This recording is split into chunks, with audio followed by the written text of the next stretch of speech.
Hey, what's going on YouTube? What's going on everybody, man? Welcome back to the channel. How are you guys doing out there today, man? Hopefully you're all right, man. So we're here with a first time reaction to the Carpenters. Heard their name before, man. Excited to get into their music. I've been wanting to because on my Facebook a couple weeks back, I'm scrolling through it. I don't know how many of y'all are on Facebook, but I'm scrolling through it, and every now and then you just get like a related article or a related video, and one was, I think it was the female of the Carpenters. I think it's a brother sister group, right? And it was the female of the group, and she was playing drums, and I had the volume off so I couldn't hear how she was playing, but the caption was something amongst like one of the best underrated drummers. So I don't know if that was this Carpenters, if she plays drums or not. I saw a thumbnail where she's singing and maybe playing an instrument, but it didn't look like drums. So I don't know if she's actually a drummer, if she drums on some of their songs. Anyway, it got me thinking, like, man, I need to get around to the Carpenters. So we're finally here, man. Carpenters and Superstar. I can only assume maybe the name is their last name. I had a buddy named Carpenter in the military. That was his last name. But I don't know. Like I said, I really don't know anything much about this group at all. So let's go ahead and take a listen first time to the Carpenters. This song is called Superstar. Here we go. Make sure we got it up.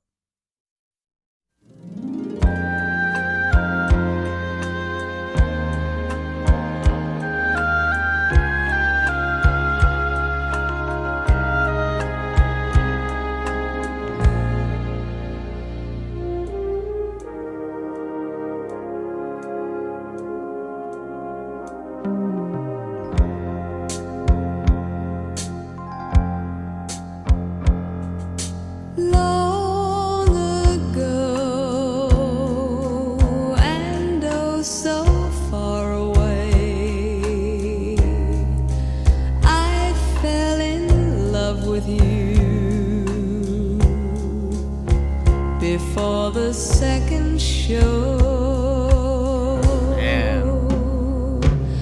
Your guitar, it sounds so sweet and clear. It's different,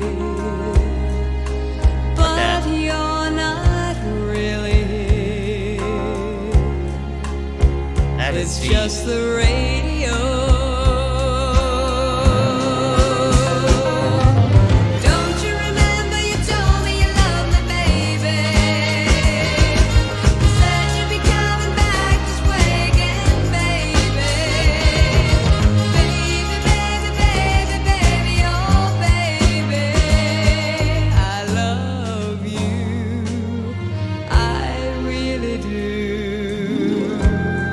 Wow, these sounds are different, bro. This is nice.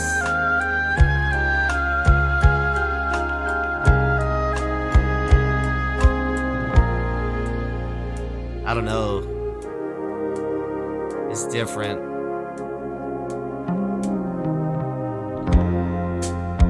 That is doom, doom, doom. Sounds like the bass drum, keys, maybe bass. Sad affair, and I can hardly wait to be with you again. She sings, man. What to say? So many good female singers out there. Come again, baby. Come back to me again. Baby,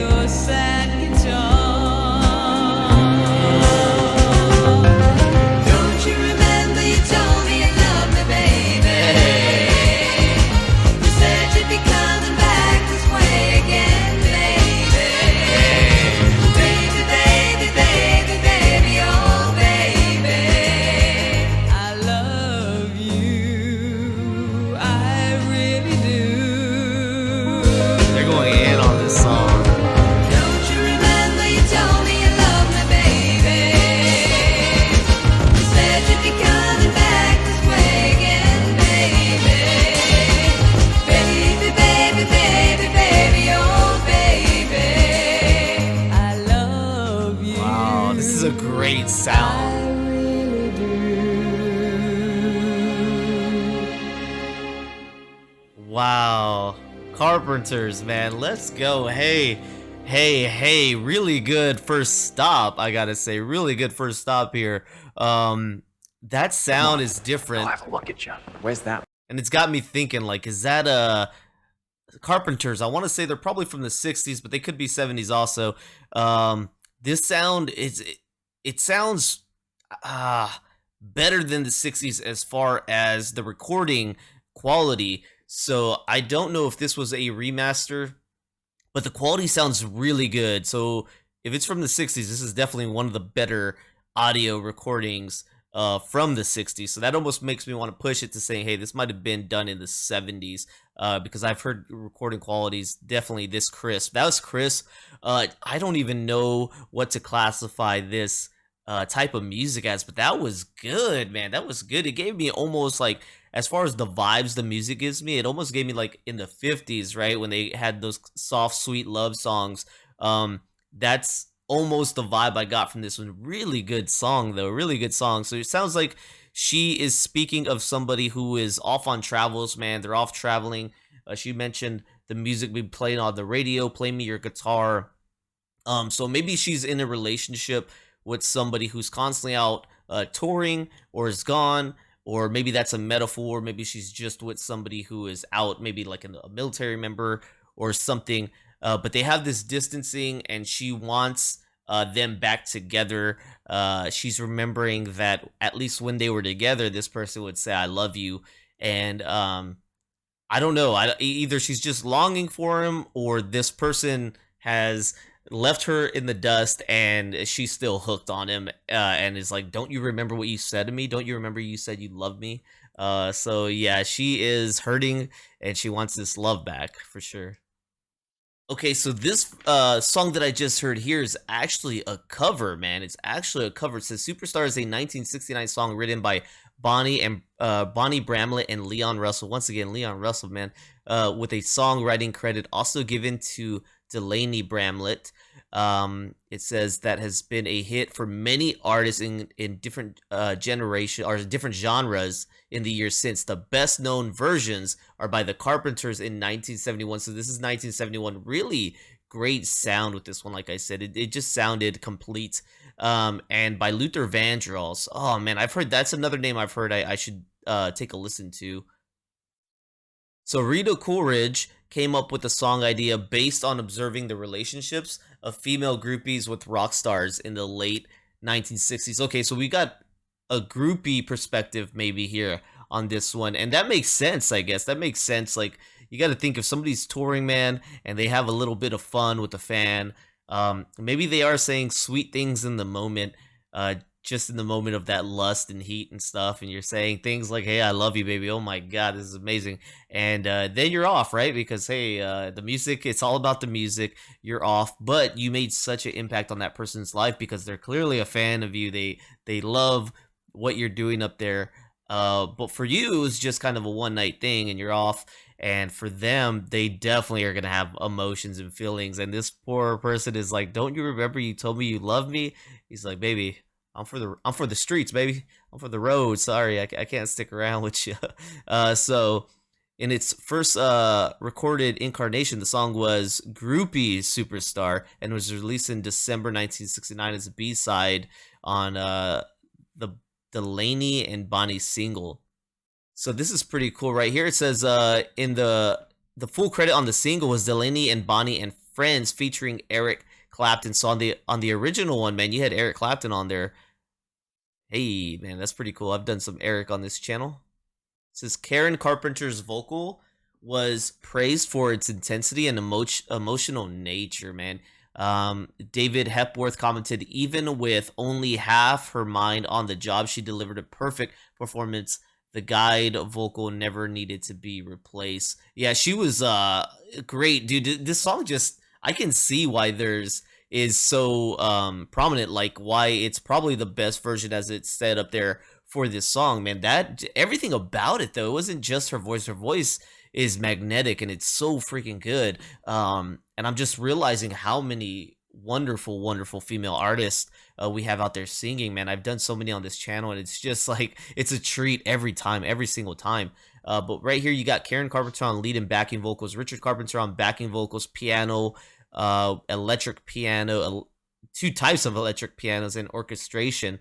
Joe Osborne on the bass guitar, Hal Blaine on drums, and Earl Dumler on oboe. So we had an oboe in there that I missed. All right, here we go for the Carpenters. We got them out of Downey, California, man. They got some pop and soft rock. Maybe that's kind of what that would fall under, some soft rock, dude. And that was really good. So yeah, here we go. The Carpenter siblings were both born at Grace New Haven Hospital in New Haven, Connecticut. So actually born in Connecticut, but I guess got big out of California, man. And they actually started in 1965 and stopped in 1983. No, I don't know why they stopped, but that's it's not a long time. Here we go. So it says Karen's death.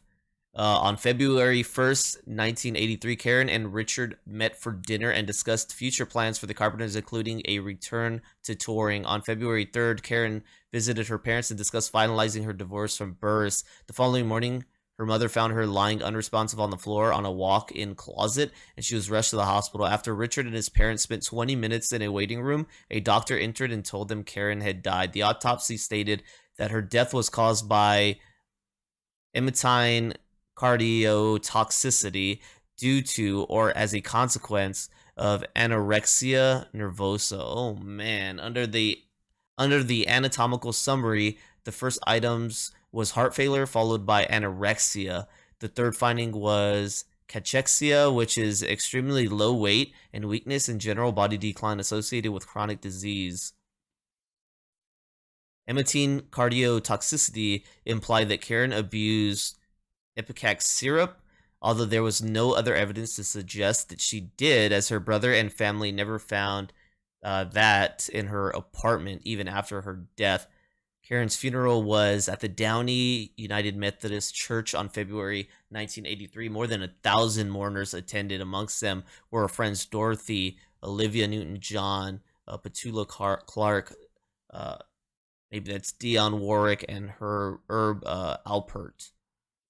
So I guess that's why their career was relatively short-lived, man. Karen's death. It says anorexia, so I guess she had a problem with that, man. That's sad. That's very sad to hear, man. That was a wonderful sound, and I would love to dive deeper into their catalog, man. That was just a wonderful sound. It's so sad to hear what happened to her, and rest in peace, Miss Karen. I don't know if Richard's still around, but if he is, it doesn't sound like he's at least touring anymore. Maybe he is. Okay, here we go. Years active, 1965 to present. So it looks like Richard is still out there doing something. I don't know if he's still doing their songs or what the case is, but maybe I'll find that out at another time, man. Really great sound, though. Really great sound right here. Rest in peace, Miss Karen. Beautiful music you put out right here. Beautiful sound to hear her voice on. Man, she carries that song so well with her voice. So thank you guys for tuning in here today. Hopefully you enjoyed the reaction, man. Thank you so much. If you did, please don't forget to like, subscribe. Check out the descriptions down below for other ways you could help the channel, including becoming a member here on my YouTube, my Patreon, donation requests, and so forth, man. Thank you so much, and I'll catch you on the next one. All right, peace.